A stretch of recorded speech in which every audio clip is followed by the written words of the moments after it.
오늘 이 아침에 하나님께서 저와 여러분에게 주시는 말씀은 에베소서 3장 1절로 13절 말씀으로 오직 진리의 말씀으로 세워지는 교회 6-1강 첫 번째 시간 함께 은혜 나누기를 원합니다. 지난 시간에 멀리 떨어져 있는 이방인, 하나님도 없고 또 소망도 없던 이방인들이 그리스도의 피로 말미암아 유대인과 하나가 되어졌고 원수됐던 것이 이제 패하여졌습니다. 자, 원수된 것이 법조문으로 된 계명의 율법이다라고 했고, 유대인과 이방인을 원수로 만들었던 것이 율법이었다라고 했습니다. 율법이 유대인과 이방인을 많이 갈라놓았다라고 했고, 그런 것들을 십자가로 주님이 폐해버리고 이루어버리고 오직 예수만 믿으면 유대인도 성령을 주고 이방인도 성령을 주어서 우리가 다 하나님의 자식인데 이렇게 해서 섞이도록 하셨습니다. 그래서 17절에 또 오셔서라고 되어 있는데 우리에게 십자가의 복음을 주셨을 뿐만 아니라 또 오셔서 이것은 성령으로 주님이 다시 오신 겁니다. 그래 먼데 있는 너희에게 평안을 전하고 가까운 곳에 있는 자들에게 평안을 전하셨으니 구원을 마련해 놓아도 안전해 주면 또 안전해 주셨으면 또 우리가 그럴 것인데 또 오셔서 주님이 이 복음을 전해 주셨다라고 했습니다. 그래서 이방인들이 점점 예수 그리스도를 머리로 해서 몸으로 지어져 가는 그것이 교회당이다. 이렇게 증거를 했습니다. 자, 이제 3장은 한마디로 말하면 17절에 2장 17절에 또 오셔서 먼 곳에 있는 너희에게 평안을 전하시고 가까운 데 있는 자들에게 평안을 전하셨다라고 했습니다. 그럼 주님이 성령으로 또 오셨지만 그러나 일하는 것은 하나님의 방법은 사람이라고 그랬습니다. 주님이 직접 성령으로 오셔서 내가 너희를 위해서 죽었다 이렇게 하시는 것이 아닙니다. 어쨌든 어떤 사람을 통해서 예수를 믿으라고 복음을 전하도록 우리를 통해서 이 일을 하시는 겁니다. 그러면 바울이 지금 에베소서 3장 오늘 보면 1절에서 3절에 말하는 것은 뭐냐? 바울이 이 일에 이방인들을 먼데 있는 너희에게 평안을 전하는 일에 주님이 오셔서 하는 일이지만 싸우셔서 이기셨고 또 이기려고 하더라. 이기신 것은 십자가에서 이기신 것이고 또 이기려고 하는 것은 복음이 증거가 되므로 사탄의 남은 잔재들을 이기려고 하는 것입니다. 그 이기려고 하는 것은 물론 주님이 싸워주시지만 우리를 통해서 하신다. 물론 여호수아 때에 가나안 땅에 31개의 성읍을 차지하는 전쟁은 친히 하나님께서 앞서가셔서 싸우셨지만 여호수아와 그 당대의 사람들을 통해서 하나님이 싸우셨다라는 겁니다. 이 복음을 주님이 또 성령으로 오셔서 친히 증거하시는 것이지만 사람을 통해서 바울이 하는 이 말은 나를 통해서 하신다. 그것을 바울이 자랑하는 겁니다. 에베소서, 빌립보, 골로새서, 빌레몬서 이 4개를 옥중서신이라고 그래요. 바울이 감옥에 갇혀 있는 가운데에 썼다라는 겁니다. 바울이 복음을 전하다가 감옥에 갇혔습니다. 그래서 에베소 교회 이방인들이 어떻게 생각했느냐? 바울이 열심히 지금 복음을 전하다가 옥에 갇혔습니다. 그런데 에베소 교회의 성도, 이 교인들이, 이방인들이 바울을 어떤 식으로 생각했느냐? 아이고, 나만 아니었더라면 저 양반이 저런 고생 안 해도 될 건데 우리 같은 이방인에게 복음을 전하다가 감옥에 갇혀서 매 맞고 저런 고생을 한다고 그렇게 생각을 하니까 이 에베소 교회 이방인들이 마음에 낙심이 되더라는 거예요. 이 감옥 안에 있는 사람이 감옥 밖에 있는 자기가 키운 성도들이 저분이 고생한다라는 이 낙심을 위로하려고 편지를 쓴 것이 에베소입니다. 이해 가십니까? 자, 그 외에 또 다른 이유도 있을 겁니다. 그래서 본문은 그런 말이거든요. 너희에게 복음을 전하다가 내가 감옥에 gat혀서 이 고생을 하지만 그러나 이것은 낙심할 것도 아니고 오히려 그 13절 끝에 보면 너희의 영광이다 이렇게 말하고 바울 자신도 이 직분을 지금 자랑하고 있는 겁니다. 자, 1절을 같이 보겠습니다. 이러므로 그리스도 예수의 일로 너희의 이방인을 위하여 갇힌 자 된 나 바울이 말하거니와. 이 그리스도 예수의 일이라는 것은 복음 전하는 일입니다. 복음 전하는 일로 너희 이방인을 위하여 갇힌 자 된 나 바울은 마으로 이게 말하거니와 그래 맞다. 너희들 생각하는 건 맞다. 나는 복음을 전하는 자로서 너희 이방인에게 복음을 전하다가 갇힌 자 된 바울이다. 그러면서 2절을 봅니다. 너희를 위하여 내게 주신 하나님의 그 은혜의 경륜을 너희가 들었을 터이라. 이 경륜이라는 말은요, 계획이라는 말이에요. 계획. 정확하게 말하면 경영입니다. 이 경영이라는 말인데 너희를 위하여 내게 주신 하나님의 은혜의 경륜을 너희가 들었을 터이다. 바울이 원래 고향은 길리기아 다소인데 소아시아 지역입니다. 그런데 바울은 헬라 지역에서 살았고 로마 시민권이 있었습니다. 로마 시민권이 있었기 때문에 어릴 때부터 자연스럽게 그냥 헬라 공부를 다 했던 사람이에요. 그 당시에 세계를 정복한 나라가 로마인데 그 전에 세계를 정복한 나라가 헬라입니다. 지금은 로마가 세계를 정복하고 있지만 문화는 그대로 헬라 문화를 그대로 받아들였습니다. 그런데 바울은 이런 헬라 문화를 다 알고 있었고 그러면서도 유대인 출신이라서 어릴 때부터 가말리엘 문화에서 공부를 했던 철저한 유대주의자였습니다. 바울은 어릴 때부터 유대 교육을 받았고 구약 성경을 완전히 꿰찼고 있었기 때문에 지금 그리스도를 몰라서 그렇지 그리스도만 알고 복음만 알게 되면 헬라인에게 복음을 전하기도 딱 좋은 사람이 바울입니다.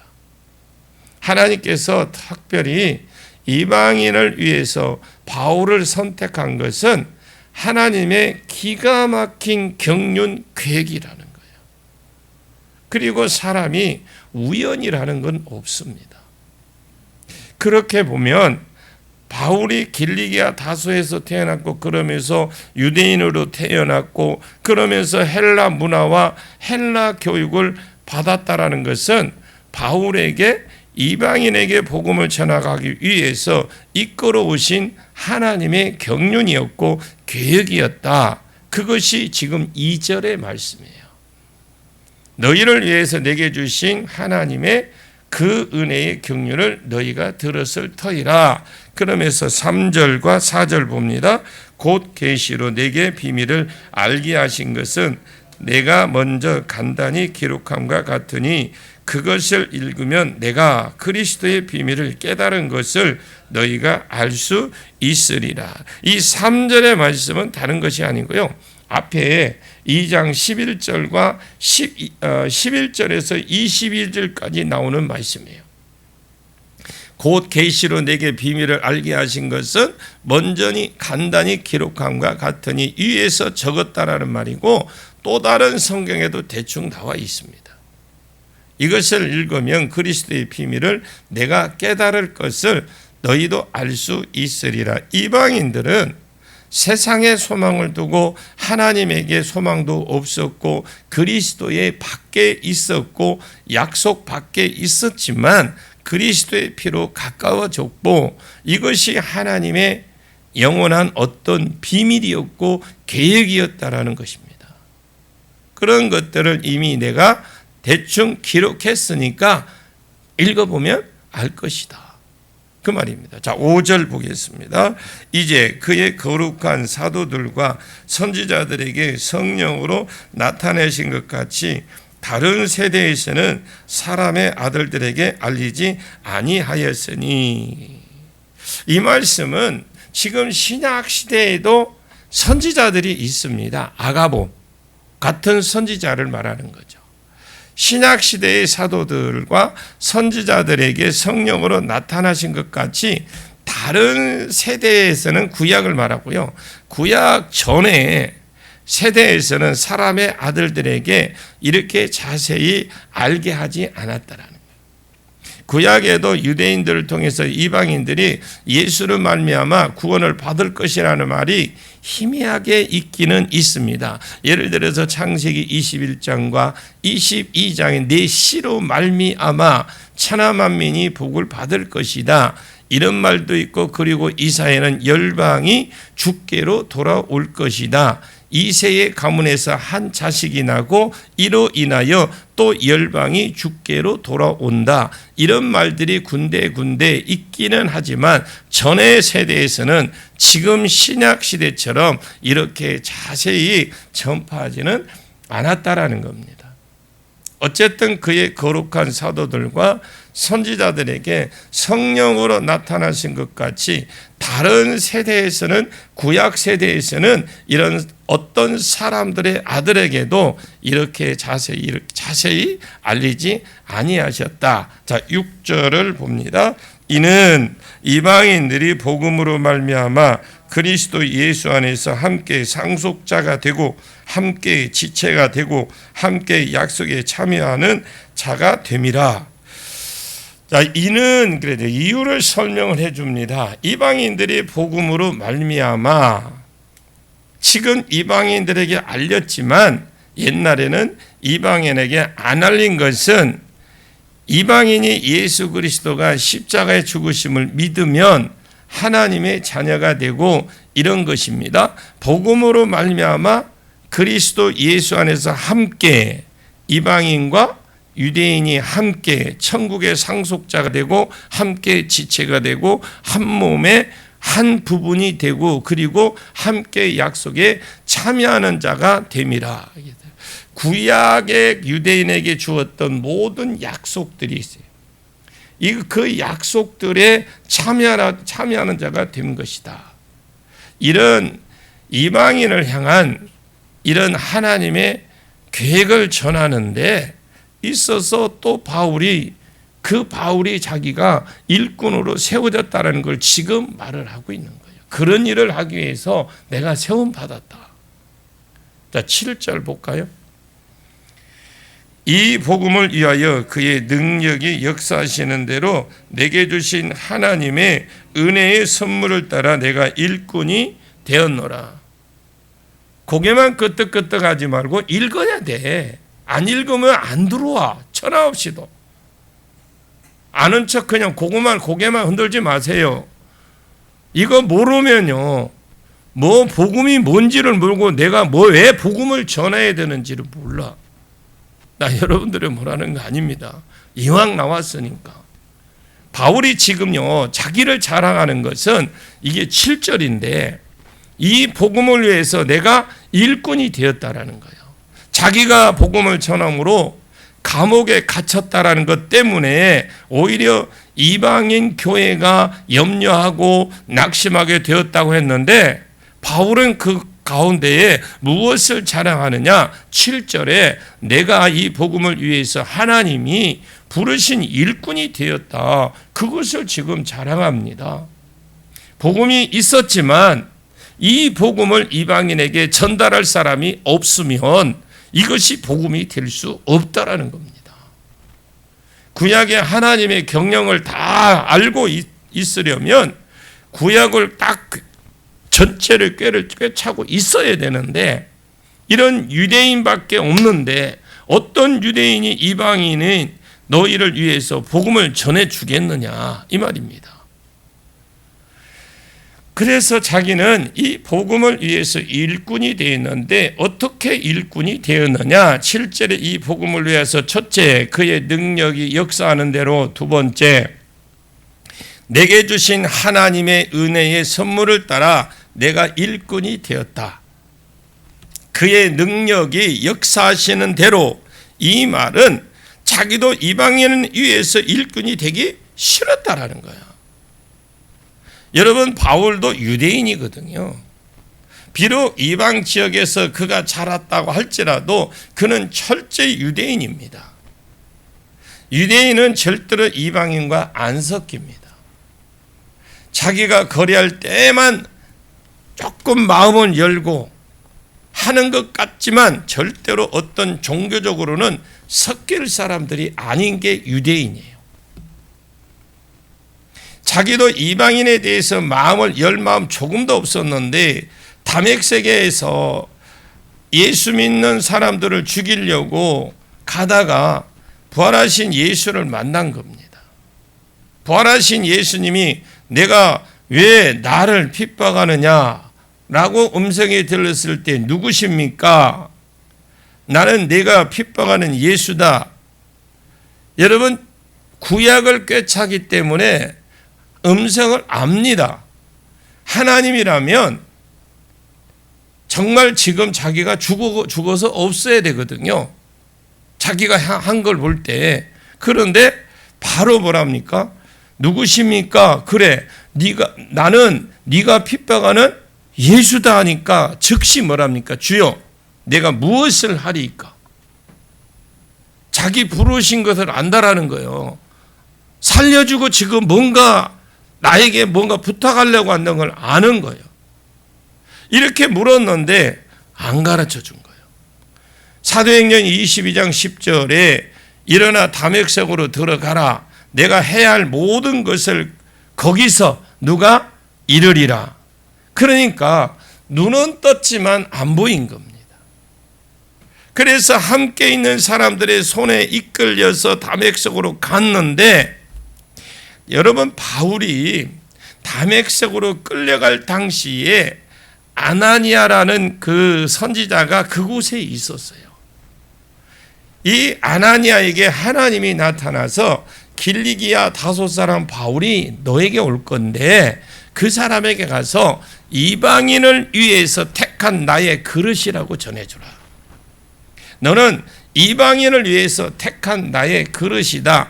이방인에게 하나님의 경륜 계획이 있는데 특별히 너를 통해서 전하는 것이 내 경륜, 내 계획이다. 그래서 너를 이방 지역에 태어나게 했고 이방에서 내가 너를 사도로서 보낸다. 이 말을 아나니아에게 전해주라고 가르쳐 준 거예요. 하나님 일하실 때에 사람을 통해서 일합니다. 오늘날 막 예언 학교가 있고 막 예언을 배워서 한다. 예언 배워가지고 뭐 하실 건데요? 주신 은사 가지고 복음 전하라고, 영혼 구원하라고 하는 겁니다.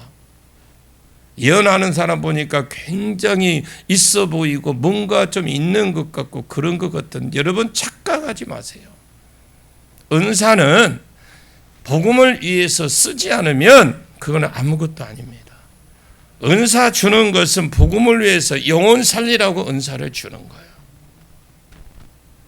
그래서 아나니아가 바울에게 와서 이 말을 그대로 전해준 거예요. 그러나 사도행전의 바울은 이방인에게 복음을 전할 마음이 조금도 없었던 사람이 바울이에요. 사도행전 9장 15절에 주께서 이르시되 가라. 이 사람은 내 이름을 이방인과 임금들과 이스라엘 자손들에게 전하기 위하여 택한 나의 그릇이다.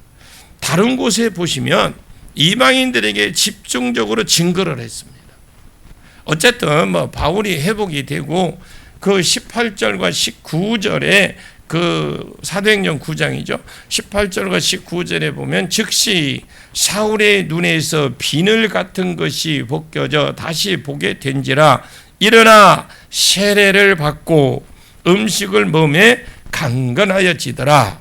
이 강건하여졌을 때에 바울이 바로 일어나서 다메섹에 있는 제자들과 함께 며칠을 있을 새 21절에 보니까 즉시로 각 회당에서 즉시 그냥 뭐 망설일 것도 없는 거야. 즉시로 각 회당에서 예수가 하나님의 아들이라는 걸 전파했다라는 거야. 바울이 회당에서 증거했다라는 것은 유대인들에게 증거했다고 보셔야 돼요. 왜냐하면 회당은 유대인 중심으로 세워진 교회니까. 22절에 사울은 힘을 더워도 예수 그리스도라는 증거하에 다메섹에 사는 유대인들이 당혹하더라. 오히려 당혹하게 하더라. 그래서 유대인들이 사울을 죽이기로 공모해서 바울을 죽이려고 밤낮 이 성문까지 지켰습니다. 그의 제자들이 밤에 사울을 광주리에 담아 성벽에서 달아내려 바울이 도망을 갑니다. 바울은 철저하게 유대인들에게 복음을 전하려고 했고 그 이후에도 유대인들에게 복음을 전합니다. 잠시 베드로 이야기를 좀 넘어갔다가 봅니다. 사도행전 13장에 다시 바울 이야기로 넘어옵니다. 조금 그 안에 베드로 이야기로 넘어갔다가 다시 13장에 또 이 바울 이야기로 넘어오는데 바울이 비시디아 안디옥에서 복음을 전했습니다. 이 안디옥 교회에서 파송받아서 복음을 전했더니 사도행전 13장 44절에 47절 말씀에 이방인이 난리가 나버린 겁니다. 48절 49절에 이방인들이 듣고 기뻐하고 하나님을 말씀을 찬송하며 영생을 주기로 작정된 자는 다 믿더라 그랬어요. 택한 자는 다 믿더라는 거예요. 만약에 우리가 앞에서 말한 것처럼 하나님의 경륜 계획이 있는데 이 복음이 있는데 전할 자가 없으면 아무런 지금 이렇게 이 사람들이 지금 영생을 주기로 작정한 자들은 누가 기뻐하고 누가 믿겠습니까? 주의 말씀이 그 지방에 두루 퍼지니라. 할렐루야. 전하는 자가 있어야 퍼지는 겁니다. 또 유대인들은 더욱더 놀라서 50절에 보니까 이에 그럽니다. 유대인들이 경건한 귀 부인들과 그 신의 유력자들을 선동하여 바울과 바나바를 그 지역에서 쫓아내고 가는 곳마다 유대인들이 그냥 쫓아옵니다. 그래서 사도행전 14장에 계속해서 5절에도 계속 쫓아오는 걸 봅니다. 어쨌든 바울은 이방인 사도로 부름을 받았음에도 불구하고 다메섹에서부터 철저하게 유대인에게 복음을 전하려고 했다라는 거예요. 베드로가 고넬료의 부름을 받았을 때에 가려고 합니까? 만약에 주님이 환상을 베드로에게 안 보여주고 성령이 가라고 안 했으면 아마 베드로 성격에 안 갔을 겁니다. 바울도 마찬가지입니다. 자, 이걸 이 두 사람을 놓고 볼 때에 우리가 하나님의 말씀과 하나님과의 관계가 하나님의 은혜, 계획, 경륜을 모르면 복음 못 전합니다. 안 믿는 사람이 있어도 전혀 마음이 아픈 마음 없어요. 안 땡겨. 너는 너고 나는 납니다.